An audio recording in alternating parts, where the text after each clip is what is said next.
오늘 준비한 장치는 기어 펌프입니다. 기어가 이렇게 보이죠?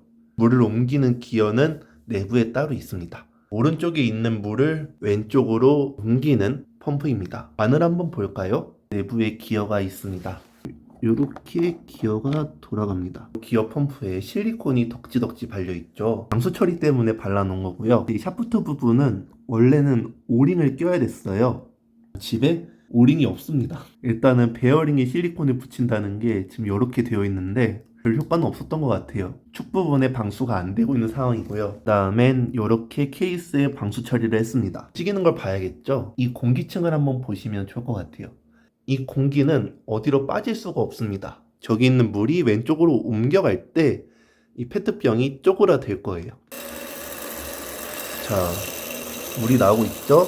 이제 높이를 좀 단차를 주면은 물이 좀 빨리 나옵니다. 그리고 여기도 물이 나오고 있죠?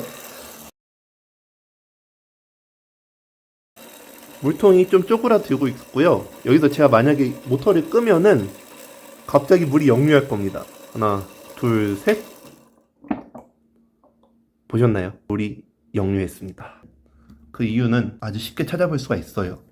이렇게 물이 샌다는 얘기는 안에가 완전히 밀폐되지 않았다는 소리죠.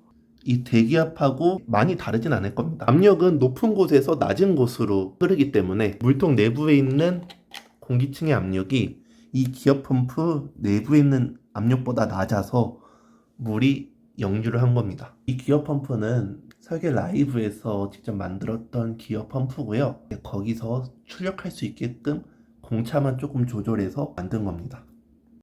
이 기어 펌프를 만들면서 방수하기 위해서 고민을 많이 했어요. 제가 작업했던 과정을 조금 빠르게 돌린 영상입니다.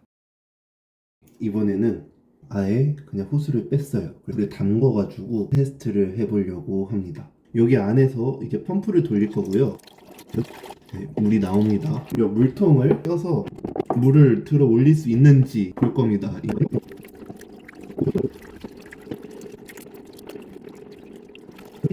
요만큼 들어갔습니다. 근데 여러분, 이것보다 물을 더 빨리 넣을 수 있는 방법이 있어요. 이 페트병을 순간적으로 압축한 다음에 이 상태에서 넣으면은 물이 더 잘 들어갑니다. 금방 찼죠?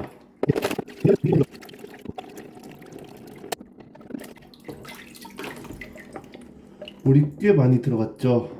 이 손으로 돌리는 이유가 있습니다. 손에 닦고서 여러분, 집에서 이런 장난 하시면 안 돼요. 이 잉크는 수성 잉크예요. 물에 다 지워지고요. 여기 DC 모터가 하다가 타버렸어요. 그래서 DC 모터를 분해를 했습니다. 덕분에 이 DC 모터 구조도 보고 오히려 좋습니다. 여기가 이제 브러쉬 부분이죠. 이제 시커멓죠. DC 모터가 타버리는 바람에 저렇게 수동 테스트도 할 수 있었습니다. 다음 시간에 재미나고 유익한 주제로 찾아뵙겠습니다. 이 영상이 재밌으셨다면 구독과 좋아요 부탁드리고요. 그러면 다음 시간에 뵐게요. 끝까지 시청해주셔서 감사합니다.